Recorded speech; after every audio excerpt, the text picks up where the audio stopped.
지금 당장 여러분께 질문 하나 드리겠습니다.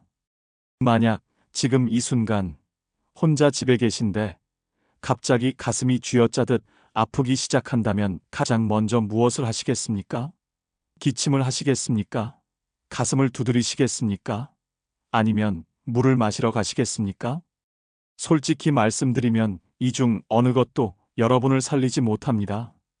저는 30년간 혼자 계시다가 심장 위기를 맞은 분들의 사례만 연구해온 박사 남기훈입니다. 제가 이 분야를 연구하면서 가장 안타까웠던 순간이 언제였는지 아십니까? 바로 살 수 있었던 분들이 잘못된 정보를 믿고 시간을 허비하다가 기회를 놓치는 경우였습니다. 인터넷에서 본 민간요법, 지인에게 들은 응급처치법, TV에서 본 건강정보, 이런 것들을 믿고 따라하다가 정작 해야 할 단 한 가지를 놓치는 겁니다. 제가 오늘 여러분께 전해드릴 내용은 광고가 아닙니다. 제품 판매도 아닙니다. 오직 한 가지, 혼자 계실 때, 심장 위기가 왔을 때 살아남는 방법입니다. 이 방법은 돈이 들지도 않고 힘이 들지도 않습니다.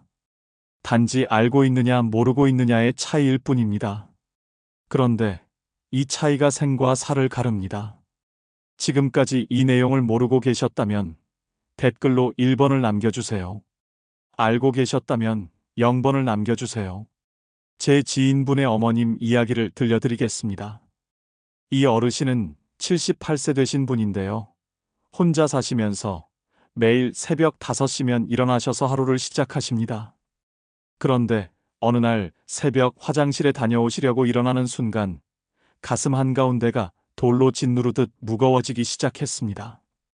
처음에는 체한 줄 아셨대요. 어젯밤 저녁을 좀 많이 드셨나, 소화가 안 되나 생각하시면서 잠깐만 참으면 괜찮아지겠지 하셨답니다. 그런데 시간이 지날수록 증상은 더 심해졌습니다.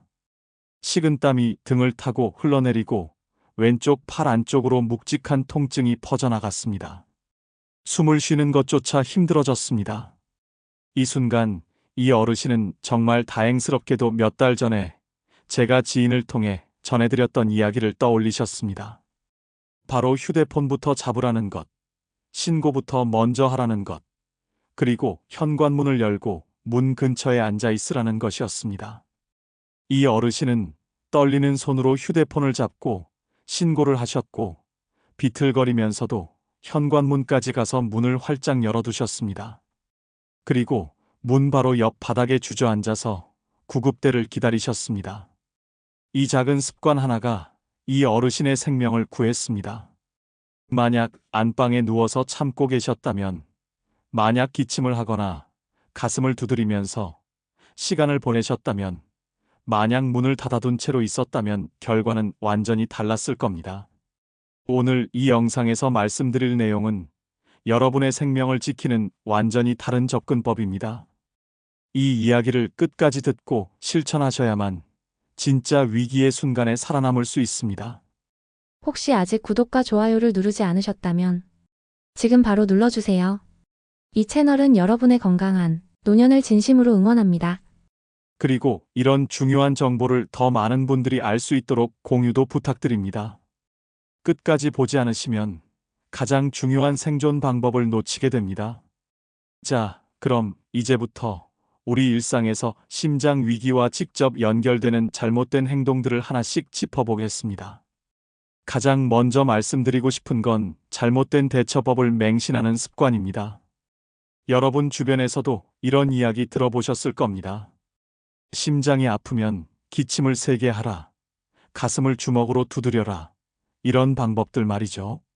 대한 순환기 학회 자료를 보면 이런 민간요법들은 생존율을 전혀 높여주지 못한다고 명확히 나와 있습니다. 제가 만난 74세 최성호님은 가슴 통증이 시작됐을 때 인터넷에서 본 기침요법을 따라 했습니다. 힘껏 기침을 반복하면서 10분을 버티셨는데 결국 의식을 잃고 쓰러지셨습니다. 골든타임을 놓친 거죠. 가슴에 이상 신호가 오면 아무것도 하지 마시고 바로 신고부터 하십시오. 인터넷 민간요법은 절대 믿지 마세요. 두 번째로 위험한 건 혼자 있어도 괜찮다고 생각하는 인식입니다. 나는 건강하니까 괜찮아. 조금 쉬면 나아질 거야. 이런 생각이 정말 위험합니다. 혼자 계실 때 심장 위기를 맞으신 분들의 생존율이 다른 경우보다 현저히 낮습니다. 혼자 계시면 도움을 요청할 사람이 없고 의식을 잃으면 발견도 늦어지기 때문입니다. 69세 이정부님은 혼자 사신다는 이유로 조금만 참아보자 하면서 시간을 보내셨다가 큰 고비를 겪으셨습니다. 혼자 계실 때일수록 대응 속도가 더 빨라야 합니다. 휴대폰은 항상 몸 가까이에 두셔야 합니다. 나중에 하겠다는 생각이 가장 위험합니다. 세 번째는 현관문을 닫아둔 채로 버티는 행동입니다. 아무리 신고를 빨리 해도 구급대가 집 안으로 들어오지 못하면 소용이 없습니다. 문이 잠겨 있으면 문을 부수고 들어와야 하는데 그만큼 시간이 지체됩니다. 뇌는 산소 공급이 4분만 끊겨도 손상이 시작됩니다. 71세 박진우님은 신고는 하셨지만 문을 열지 못해서 구급대가 도착했는데도 들어오지 못했습니다. 신고를 하셨다면 바로 문을 여세요. 힘들어도 문까지 가서 문을 활짝 열어두세요. 그리고 절대로 안방이나 화장실 안쪽으로 다시 들어가지 마십시오. 문 근처에 그대로 앉아 계시면 됩니다. 네 번째는 응급 상황에 대한 준비가 전혀 안 돼 있는 생활 습관입니다. 응급 상황은 예고 없이 찾아옵니다. 국내 응급의료 연구 자료를 보면 초기 대응이 빠를수록 회복 가능성이 몇 배나 높아진다고 나와 있습니다. 76세 김영자님은 평소 전문가와 상담해서 필요한 약을 미리 준비해 두셨고 가슴 통증이 왔을 때 바로 대응하셨습니다. 휴대폰 비상 연락망, 가족 연락처, 복용 중인 약 목록은 항상 정리해 두셔야 합니다. 다섯 번째는 증상을 과소평가하고 넘기는 습관입니다. 가슴이 조금 답답하다. 소화가 안 되는 것 같다. 이렇게 가볍게 넘기시는 분들이 많습니다. 심장 위기의 신호는 항상 극적이지만은 않습니다. 약간의 불편함도 실은 위험 신호일 수 있습니다. 한국심혈관연구원 자료에 따르면 초기 증상을 무시하고 넘긴 경우가 심각한 상황으로 이어질 확률이 훨씬 높습니다. 67세 송미경님은 새벽에 가슴이 뻐근하고 왼쪽 어깨가 무거운 느낌이 들었지만 그냥 넘기셨다가 결국 큰 위기로 이어졌습니다. 몸이 보내는 신호를 절대 무시하지 마세요. 여섯 번째는 새벽 시간 관리를 소홀히 하는 습관입니다. 심장 위기는 새벽 시간대에 가장 많이 발생합니다. 잠에서 깨어나면서 혈압이 갑자기 변하고 몸의 리듬이 바뀌는 시간이기 때문입니다. 대한 노인의학회 연구에서도 새벽 시간대 응급 상황 발생률이 다른 시간보다 2배 이상 높다는 결과가 나왔습니다.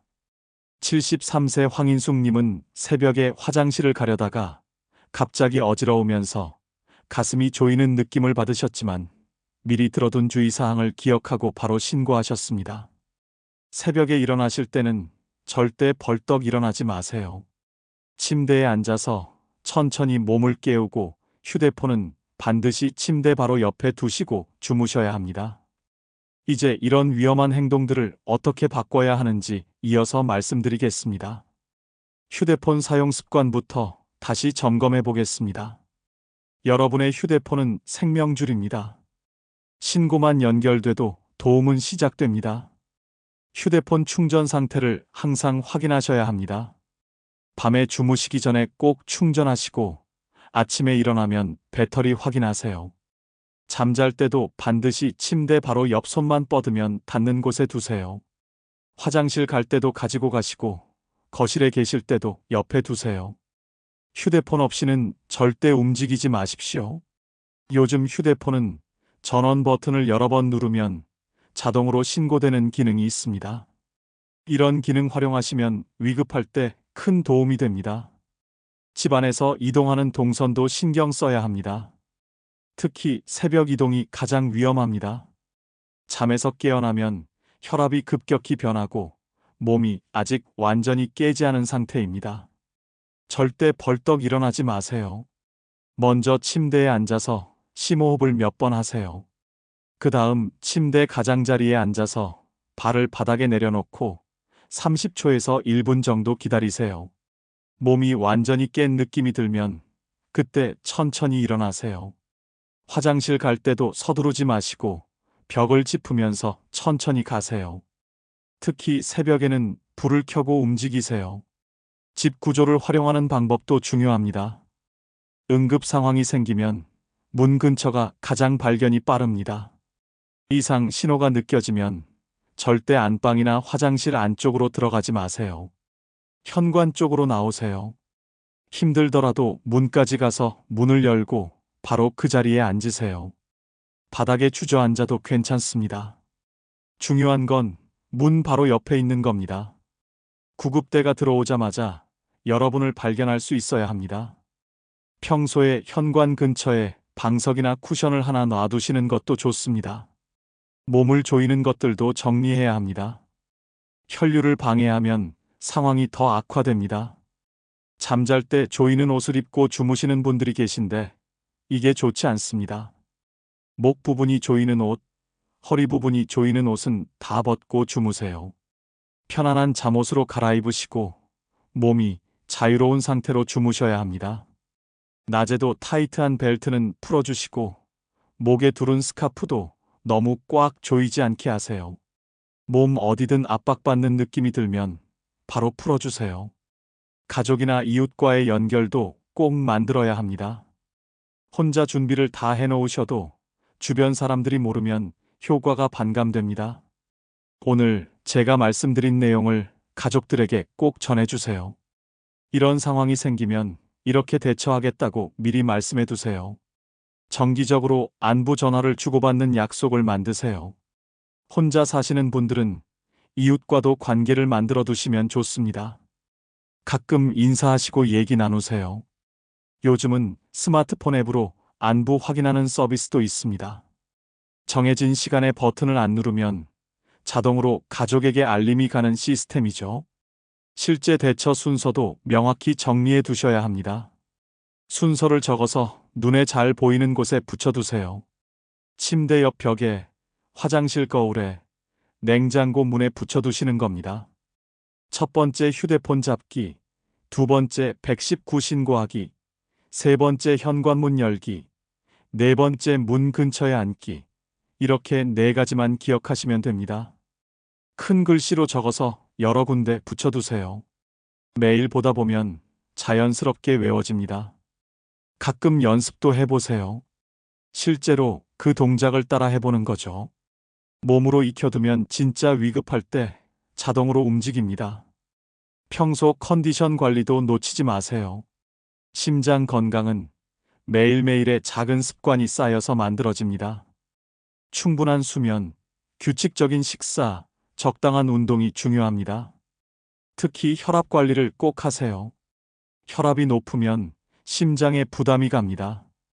정기적으로 혈압을 재시고 기록해 두세요. 너무 짜게 드시지 마세요. 나트륨은 혈압을 올립니다. 싱겁게 드시는 게 심장 건강에 좋습니다. 채소와 과일을 많이 드시고 물도 충분히 드세요. 담배는 끊으시고 술도 과하게 드시지 마세요. 이런 기본적인 생활 습관이 결국 여러분을 지킵니다. 이제 마지막으로 오늘 내용을 정리해 드리겠습니다. 오늘 제가 30년간 현장에서 보고 연구한 내용을 여러분께 솔직하게 다 말씀드렸습니다. 핵심만 다시 한번 짚어보겠습니다. 많은 분들이 지금까지 믿어왔던 상식이 있습니다. 심장이 아프면 기침을 하라, 가슴을 두드려라, 물을 마셔라, 잠깐 참으면 괜찮아진다. 혼자서도 충분히 버틸 수 있다. 이런 생각들이었습니다. 하지만 오늘 말씀드린 올바른 방법은 완전히 다릅니다. 이상 신호가 오면 즉시 휴대폰을 잡고 119에 신고하십시오. 그 다음 비틀거려도 힘들어도 현관문까지 가서 문을 활짝 여십시오. 그리고 문 바로 옆 바닥에 앉아서 구급대를 기다리십시오. 이 세 가지 행동, 휴대폰 잡기, 문 열기, 문 옆에 앉기, 이게 전부입니다. 복잡하지 않습니다. 돈이 들지도 않습니다. 힘이 드는 것도 아닙니다. 단지 알고 실천하느냐 모르고 넘기느냐의 차이입니다. 이 작은 차이가 생사를 가릅니다. 잘못 대응하면 어떻게 될까요? 기침하고 가슴 두드리면서 시간을 보내다가 골든타임을 놓칩니다. 안방이나 화장실 안쪽에서 쓰러지면 발견이 늦어집니다. 문을 닫아둔 채 있으면 구급대가 들어오지 못해서 시간이 지체됩니다. 이렇게 되면 회복이 어렵거나 평생 후유증을 안고 살아야 할 수도 있습니다. 최악의 경우 소중한 생명을 잃을 수도 있습니다. 하지만 제대로 대응하면 어떻게 될까요? 빠른 신고로 골든타임 안에 치료를 받습니다. 열린 문으로 구급대가 바로 들어와서 여러분을 발견합니다. 적절한 응급처치를 받고 병원으로 이송됩니다. 그리고 치료 후 다시 건강하게 일상으로 돌아옵니다. 가족들과 웃으면서 이야기 나누고 좋아하는 일을 계속하고 행복한 노년을 이어갑니다. 이게 바로 올바른 대처가 만드는 결과입니다. 오늘 당장 한 가지만 실천하신다면 무엇을 하시겠습니까? 제가 권해드리는 건 휴대폰 비상 연락 기능부터 확인하는 겁니다. 지금 바로 휴대폰을 열어서 119가 빠른 다이얼에 있는지 확인하세요. 없으면 지금 당장 설정하세요. 그리고 비상 연락 기능도 켜두세요. 이것만 해도 위급할 때 큰 도움이 됩니다. 그 다음엔 현관문 여는 연습을 한번 해보세요. 실제로 일어나서 현관까지 걸어가고 문을 열어보세요. 문 옆 어디에 앉을지도 정해보세요. 이 작은 준비가 여러분의 생명을 지킵니다. 다음 영상에서는 더 중요한 내용을 다룰 예정입니다. 심장 위기가 오기 전에 우리 몸이 보내는 아주 작은 신호들이 있습니다. 대부분의 사람들은 이 신호를 그냥 넘기고 지나칩니다. 피곤해서 그런가 보다, 나이 들어서 그런가 보다 생각하고 무시합니다. 하지만 이 신호들을 미리 알아차리면 큰 위기를 예방할 수 있습니다. 며칠 전부터, 때로는 몇 주 전부터 우리 몸은 경고를 보냅니다. 이 경고 신호가 무엇인지, 어떻게 알아차릴 수 있는지 다음 영상에서 자세히 말씀드리겠습니다. 이 내용을 놓치시면 정말 아깝습니다. 예방이 치료보다 100번 낫다는 말 들어보셨죠? 다음 영상은 바로 그 예방에 관한 이야기입니다. 오늘 영상이 도움이 되셨나요? 여러분의 생각을 댓글로 남겨주세요. 오늘 당장 실천하실 건가요? 실천하신다면 1번을 남겨주시고 고민 중이시면 0번을 남겨주세요. 그리고 주변에 혼자 사시는 어르신이 계시다면 이 영상을 꼭 공유해주세요. 여러분의 작은 관심이 누군가의 생명을 살릴 수 있습니다. 저는 30년간 이 분야를 연구해온 박사 남기훈이었습니다. 여러분 모두 건강하시고 안전하시길 진심으로 바랍니다. 다음 영상에서 또 뵙겠습니다.